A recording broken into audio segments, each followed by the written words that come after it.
Alright, we are live.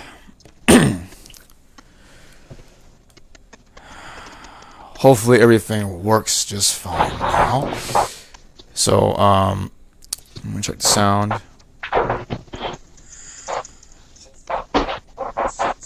Sylvester, can you say something for me real quick? Can you hear me? Sylvester, can you say something for me? Can you hear me? Okay, good. Your sound is working on both of our ends. So, without further ado, tonight's episode is Jesus, Son of Ares, Episode 2, discussing the early influence of Christianity by the religious attributes of Mars. So, land worship has, especially from the Greco-Roman religion surrounding Ares, and also called Mars in the Latin, has heavily influenced early Christianity. And we can see that the toll, not necessarily the toll, but the hardcore influence it has had over the Gospel of John. The idea that Jesus is not just the Lamb of God, he's the Son of God, but he's the same as God the Father. John 3:10, rephrasing, John chapter 10 verse 30, in comparison to John chapter 3 verse 16, that don't agree with each other. You got one verse saying Jesus is the Father, the other verse he's the Son of God. He can't be both, but the New Testament views it as both, which was the basis for setting up dualism before Christianity was set up into a trinity. So that being said, I'm Jacob Berman, and I'm joined by Sylvester Holt, and we're going to be discussing this influence that and relationship between Ares and Jesus being the son of the Lamb of God, which is going to be something we'll be touching on tonight.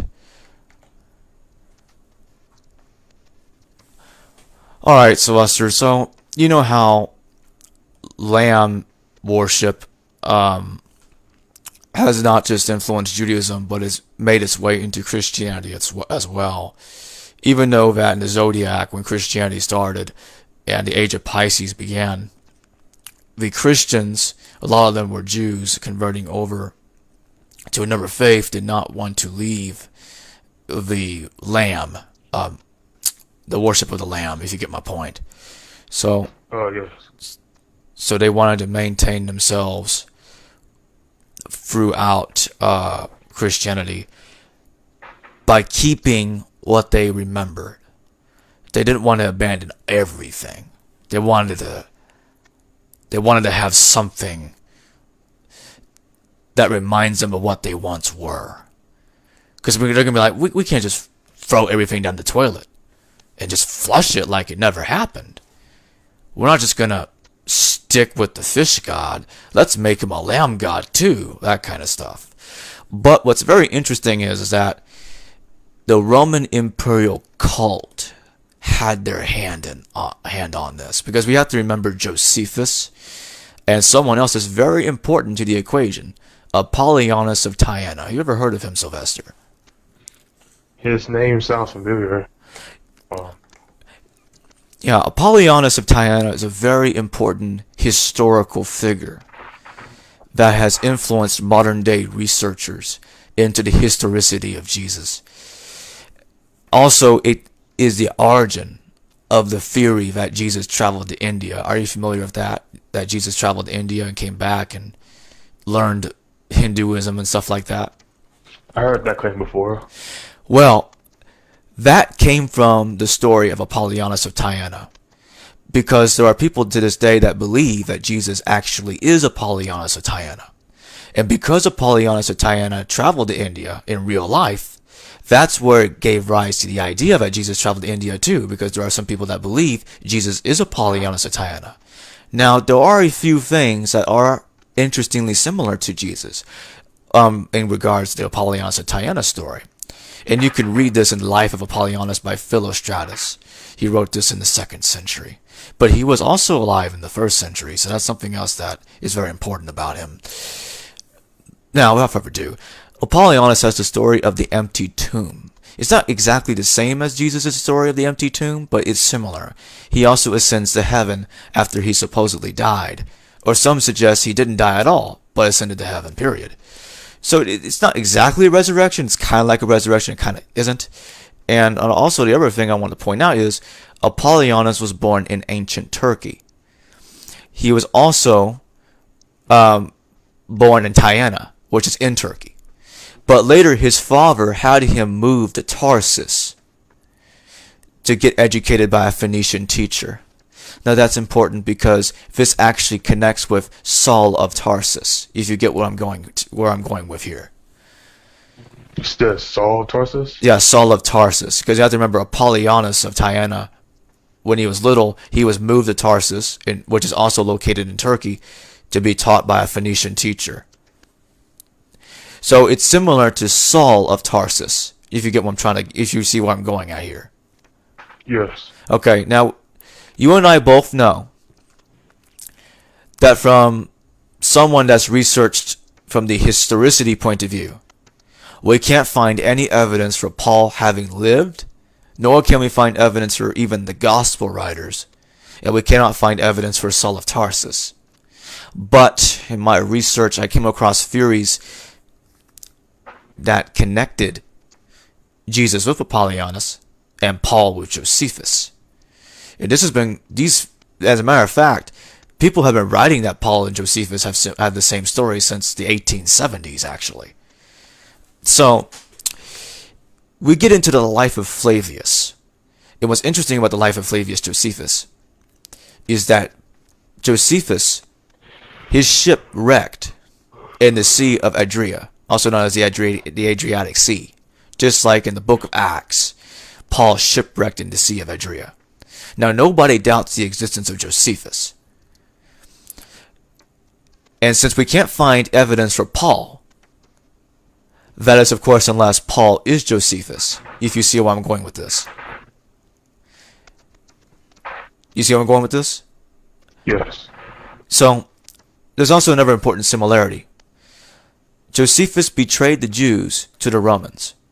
Paul betrayed the Romans to the Christians. So they both did the same thing, but in reverse.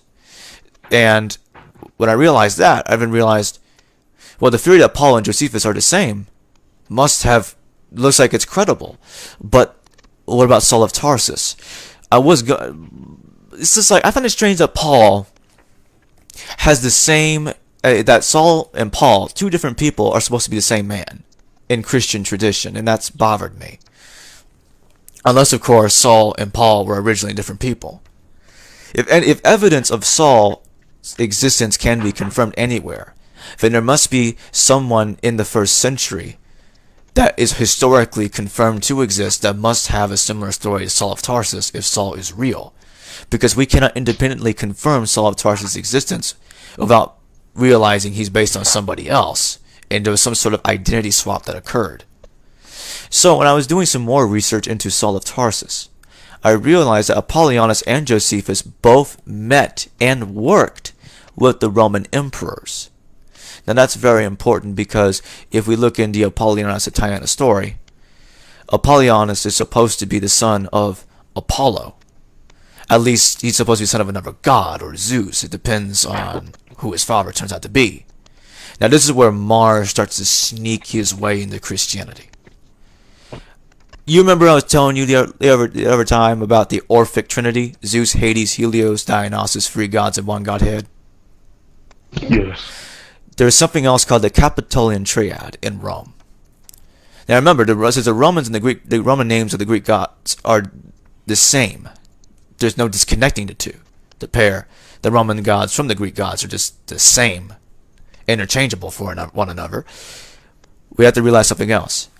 One of the earliest trinities, probably the most earliest trinity in Rome, was the Mars, Quirinus, I think I said his name right, Quirinus, and Jupiter. They were three male gods, thought to be the same god.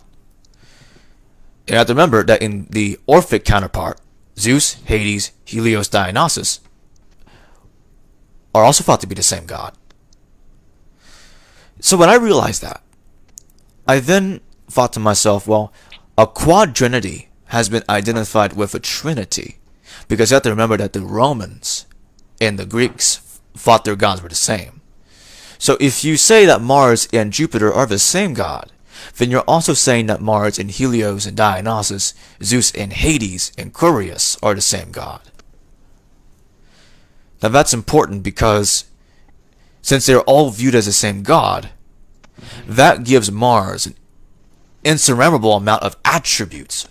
Lots of attributes, making him a supreme god, making him, by the way, Mars and Jupiter being the same gets you the John 3:16, John chapter 10:30 crossover. Because that means that Mars is the father and he's also his son at the same time, if you see the similarity there. Do you see the similarity? You see what I'm trying to say? So you're saying that you said Mars is the son of Jupiter. and that is that parallel to like John 10:30? What I'm trying to say is, yes, because the Romans had a trinity where they believed that Mars, Jupiter, and Curious were the same god. You see what I'm getting at now? Yes.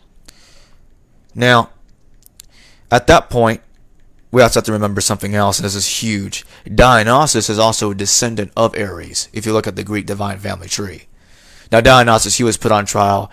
He was associated with wine and flesh, like the meat eating and the drinking of blood as like wine, which was told in some Greek circles associated with the story of the Bacchae that was written down. That was the play that was premiered in 405 BC. Now that's important because that's where we get deeper into the lamb connection with Ares. Yes. Just give me 1 second because I'm trying to straighten out something else here.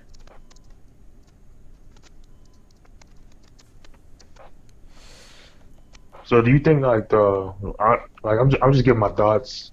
Do you think like the writers of the Bible use some of these concepts and ideas to create, or at least part of it, to create the Jesus character that we know today? What was used to create part of the Jesus character today again? I'm sorry, I wasn't. No, I'm saying that what you were saying about Mars and the Mars is the son of Jupiter. Do you think that was used to like in somewhat influence Oh, Jesus' character, to influence that verse, like Jesus, the Son of God, whatever? Like, oh yeah, absolutely. Because we have to remember something else here. Like I was talking about my series, how Ares became God last year. There's even a connection between Ares with Yahweh, the God of the Tanakh, the Torah, the Old Testament, what have you. And this is important because when you look at Mars being viewed as in a trinity in Rome, and you see the Genesis story in Genesis 18:1-2, the Lord appeared to Abraham as free men. I know Judaism has no trinity, but the seeds, planting the seeds of the Trinity was already there in the Genesis story. And the Christians took advantage of that to get a Christological interpretation of the Genesis myth. And with Apollonius being a god in human form, the son of God too, and both Josephus and Apollonius worked with the Roman emperors, we're building up to a strong worship of Mars being pushed through Christianity, and Christianity absorbing many different religious aspects of paganism and slapping it together to create a religion that would unite all these different Roman religions that were in conflict with each other into one huge religion, in which it would have contradictory statements throughout the New Testament, so that way anyone that disagreed with each other would find something in the New Testament to agree with and establish common ground, if you get my point. yeah, So at that point, they also wanted to make something certain here. They wanted to get something like Mars Pater. Mars Pater means Mars the Father. They wanted to get so they got God the Father in there, because you have to remember God the Father is thought to be the father of humanity, just like Mars Pater is the father of the Roman people. Again, lambs throughout the New Testament, the lamb this, the lamb that, the Lamb of God, it's all there. And Jesus is simply from the astrological point of view, in regards to the zodiac, Jesus is the lamb in human form. And being sacrificed on Passover makes, well, again, I know that the New Testament doesn't entirely agree on when exactly he was crucified. Was it before, during the Passover, or something like that? I think there's even something in there about after the Passover.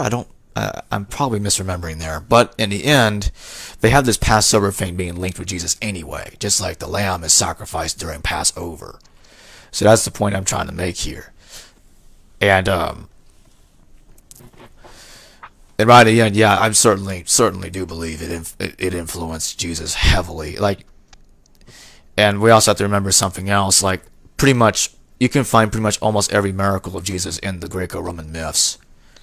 Of course, you can find some of them in the Old Testament already, but a lot of them, like walking on water, like Orion, creating wine out of water.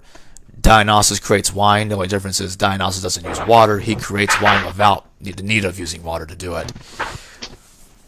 So that's the point I'm trying to make here. You have to remember, the Greeks and the Romans were trying to make everything center around Ares, also known as Mars, by giving him all these different names of these different gods. They're making him an ultimate supreme god, similar to what the Jews did. They made the Lamb God the ultimate supreme god. So that's pretty much what I'm getting at here. And more Christology influenced a Christian interpretation of the Old Testament. The Isaiah thing about Emmanuel being incorporated into the New Testament. They took advantage of Emmanuel, meaning God with us, in order to use that as scriptural evidence that Jesus is God in the flesh, even though originally we all know that Emmanuel and Jesus have nothing to do with each other. Emmanuel wasn't born of a virgin, but they took advantage of a Greek mesh translation of the word Alma into Greek in order to make it look like Emmanuel really was born of a virgin, and made him similar to Jesus when he really isn't. If you get my point. Shit, it was just a transliteration error. Doesn't Alma mean in Hebrew? Does it mean young woman? Yeah, it does. Yeah, I don't see how I don't see how you get a version out of that. They're trying to turn it into something else. Oh yeah, certainly.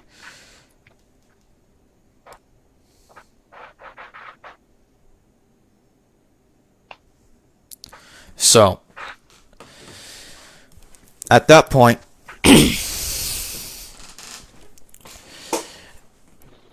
there's no question that they're trying to make it continue with the same God.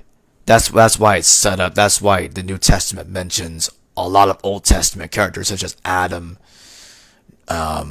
Moses, and what have you, because it's trying to continue the worship of the same God, while at the same time flushing in new attributes from other gods into his character to keep him relevant, if you see my point. Yes. Now later, because this pretty much gets to the point where Christianity did not originally start out as sun worship, as some people mistakenly believe today. Sun worship actually later infiltrated Christianity in a way. Not maybe infiltrated is the wrong word. Probably more like started getting involved in Christianity later. As I talked about in previous videos with Emperor Constantine, Sundays being in there in 321 AD, and all that kind of mess. So I think I've gotten everything out there. Is there anything you feel like talking about? Anything? I was gonna speak on what you just said about Emperor Constantine creating sun worship in 321 AD. That's pretty much that's like 4 years before the Council of Nicaea, pretty much. Well, he didn't exactly create sun worship. What he did, Christians in the 2nd century, such as Justin Martyr, he was already going out there seeing the day of Jesus Christ as Sunday. So what Constantine did was, he declared a dogma that Sunday is the day of worship for Jesus Christ. And So he pretty much unified it, kind of like how he unified the Council of Nicaea. yes, absolutely. Constantine knew very well that sun worship was very prevalent throughout the Roman Empire. So he had to find some way to get everybody on the same page. Now, ARES knew exactly what he was doing, and he was like, no, I'm not going to back this up. I'm going to stand against this. And, so Constantine's like, oh no, I'm not having ARES being a thorn on my side. I'm going to convene the Nicaea right away. And he did that, declared him a heretic, and reconfirmed his previous statements, especially about the duality between Jesus and God the Father. And this is where the worship of the planet Saturn from the Diodorus of the Sicily's interpretation of the planet Saturn as a god started getting in there into Christianity. Then we have Saturn being placed as God the Father, and Sunday being placed as God the Son. So now Saturday becomes father of Sunday. And I'm not talking about the gods Saturn and Helios. I'm talking about the planets. The planets and the humanoid gods are they're different. They share the same names, but they're different. If you remember, we talked about that in the past. How there are two layers of religion. You have one that worships the planets, one that worships humanoid gods of supernatural powers. Now, later they came together, and what they did was they gave the gods solar halos in order to merge worship of the planets and the gods together into astrotheology. Now, they took advantage of the fact that the New Testament mentions scriptures such as the part that says that Jesus is the light of the world, into I am bringing in to make Jesus look like he's Sol Invictus, the Roman god, which simply means unconquered sun, and or sun unconquered, and with the fact that Saturn, according to Diodorus of Sicily, he was talking about that. The Chaldeans believed Kronos or Saturn was Helios, and anyone can feel free to look that up. And since Zeus was also identified with Helios as the new sun, and we have to understand something else here, the Orphic Trinity is what connects Helios with Zeus, among other things. We're talking about the sun, the actual sun that we see every day. I'm not talking about the god Zeus and the god Helios. It's different. And the planets orbiting around the sun would be the Olympian Council in this case, when they're planets. We're not talking about the original humanoid gods. And of course, the people back then that were following these religions, they was like, this is so confusing, we've had enough. So they decided to merge theology and astrology together into astrotheology, as I was saying earlier. Now back to Christianity, because I was kind of getting off the point there. So Saturn being the father of Zeus, Helios, Sol Invictus, whom was identified with Jesus when the Sunday started getting into Christianity. At that point, Saturn became the father of Jesus as the literal son, which is not what Jesus was originally. And that's going to be important because in a video I should do soon, probably as another episode of this one, I need to get into what evidence is there for Jesus the man. Not this sun stuff, like trying to get away from the stuff that says that sun worship is what started Christianity. But we can show evidence, as I was just talking about earlier, that sun worship only started getting involved with Christianity later.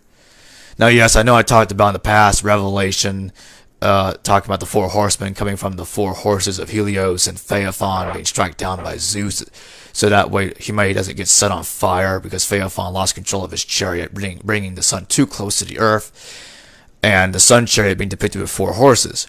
So the iconography of Phaethon and the story of Plato's dialogue to Timaeus, which mentioned Phaethon losing control of his chariot and being struck down by Zeus, which is the solar apocalypse, was used and repurposed to make it look like it's going to happen in the future when it was something that was supposed to have happened in the past.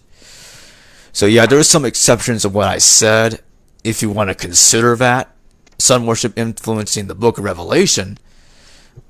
But in the end-all, be-all, the point that I'm trying to say is, Jesus was not originally supposed to be the Son, if you get my point.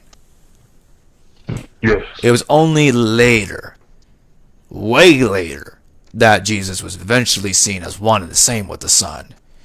And even then, many Christians today, in fact, pretty much most of them, reject Jesus as the Son, except for the Catholics. Uh, so, in fact, I need to correct myself. Not most of them, a lot of them do. A lot of them reject Jesus as the Son, but a lot of others don't, and they associate the Son with Jesus.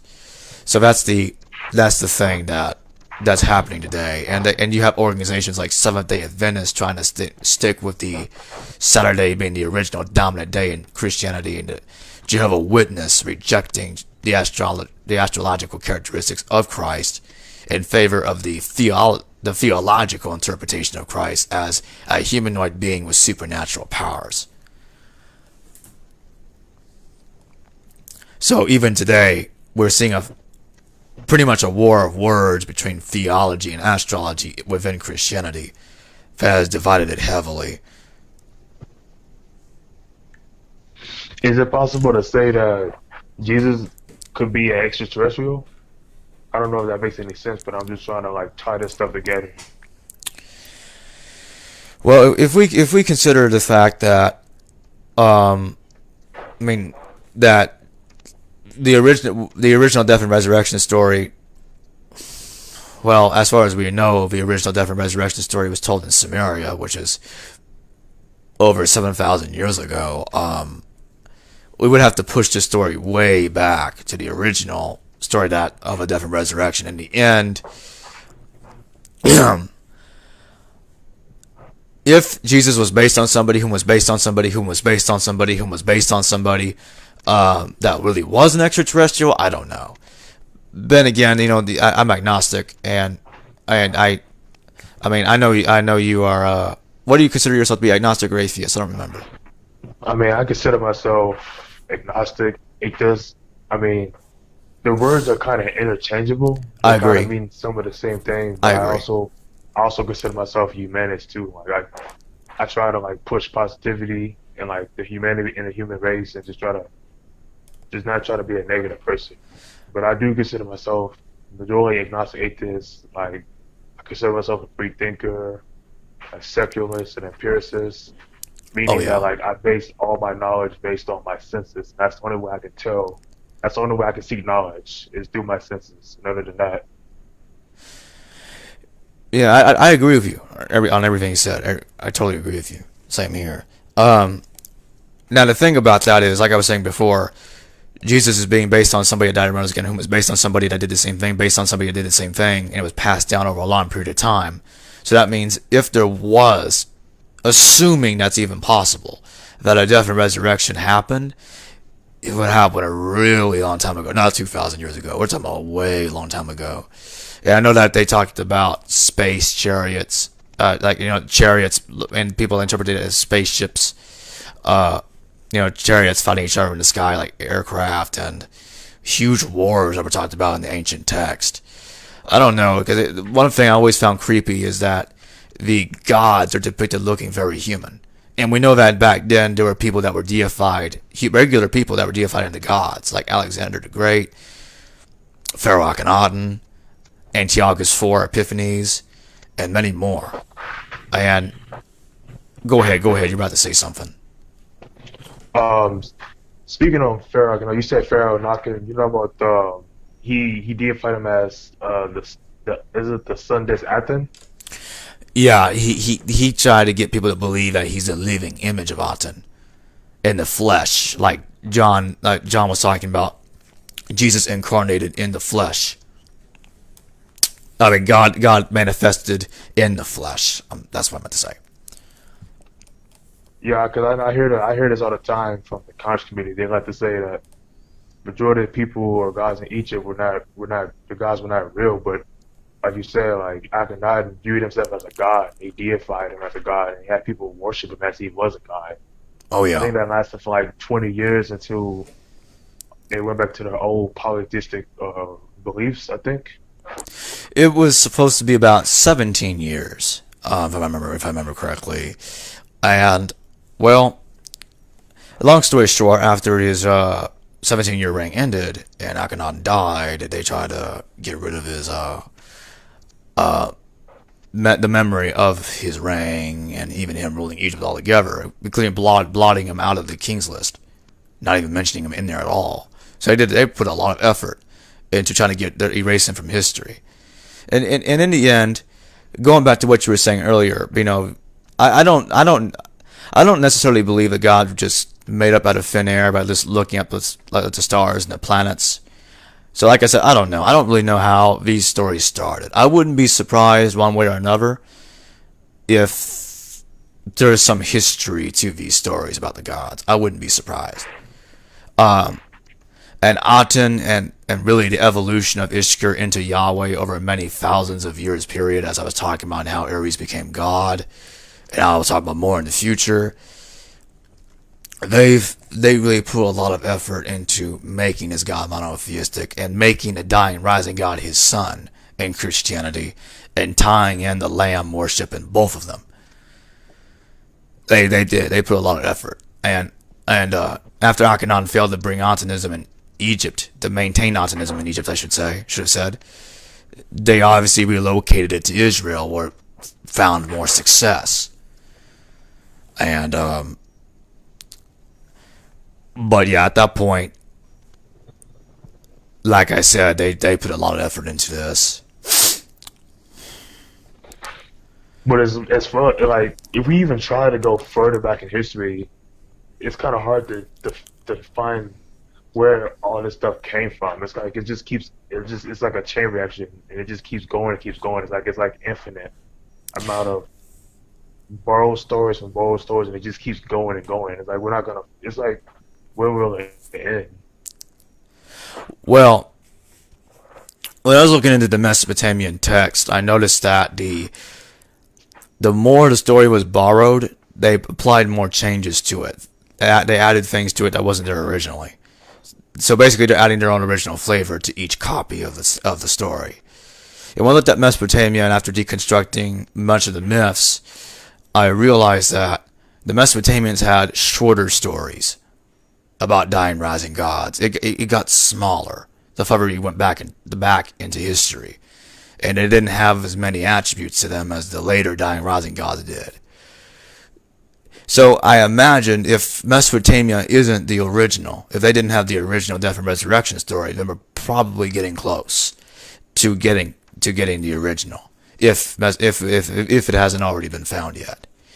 And I think that once we figure that out, which one is original, we're going to be surprised by a whole lot of things. It's going to be very interesting that day when it comes. And the thing is, I think we need to all maintain an open mind, because we probably had one crazy past that was remembered as mythology, and we're probably gonna have a lot of learning to do in the future about it, so we can bring it back into the historical record. So I think it's gonna be very interesting. But getting back to what you were saying earlier about who Jesus is, like, extraterrestrial stuff. If you look at the James Osried, the Pilate Stone, Tacitus, and Josephus, what we get of the evidence of Jesus out of these things, it's definitely clear that originally Jesus was just a man. He was the son of Joseph, brother of James, and he was for some reason crucified by Pontius Pilate. And later on, it seems that they put the narrative to focus around a common man that was crucified, instead of putting it around people like Apollonius, who was actually viewed as a son of God, not Jesus. And it made it look like that the story centered around Jesus Christ that was crucified by Pontius Pilate, when in reality the story centered around the worship of the Lamb, the binding of many many Roman religions into one humongous faith. So they would get people to focus around a figure that was crucified by Pontius Pilate as a martyr. So that way people don't notice what's really going on. That Christianity simply exists to unite a divided Roman Empire, not necessarily a continuation of the worship of a man that died on a cross. That's pretty much the point that I'm trying to make. It's pretty much, you get what I'm saying, that they took somebody else, made him the center figure of a book as a distraction so people don't really see what's really going on in the book. Yes. Yeah. All right, so I think I'm in my point here. I'll be getting into more details about this later. I know that some of you probably going to be curious. What am I talking about? Apollonius of Tyana. Can you quote the work that talks about what you're saying to prove your point? And I will. It's late right now, and I think in another video I can, with more of a presentation, I can dive deeper into that and talk about the real Son of God. And what I mean by the real Son of God is, like, I'm not saying I believe somebody is the Son of God. I'm just making that clear in case anyone misinterprets me. However, I'm talking about the real Son of God in the New Testament and how he was conflated with Jesus Christ on purpose to make it look like that the Son of God was actually a man that was crucified by Pontius Pilate instead of someone actually working for the Roman emperors. So if people found out that the real man that was supposed to be the Son of God is actually working for the Roman emperors and not the man that Pontius Pilate had ordered to death, then it would have destroyed Christianity early on. They had to keep that cover going, and I'm going to tell you guys how I figured this out and the evidence that shows that this is exactly what happened. So, Sylvester, do you have any final thoughts before we head out for tonight? I want to make one more point. So Apollonius, what's the other guy you mentioned? His name started with an A. Apollonius of Tyana. Tyana, I think that's his name. Yeah, it's the Tyana, basically stating the place where he was born is in Tyana. Tyana. Okay. Yeah. So is that it? Yeah, that's all I wanted to clarify. All right, so it's definitely been Jesus, Son of Ares, episode 2, and I will see all y'all in the next video.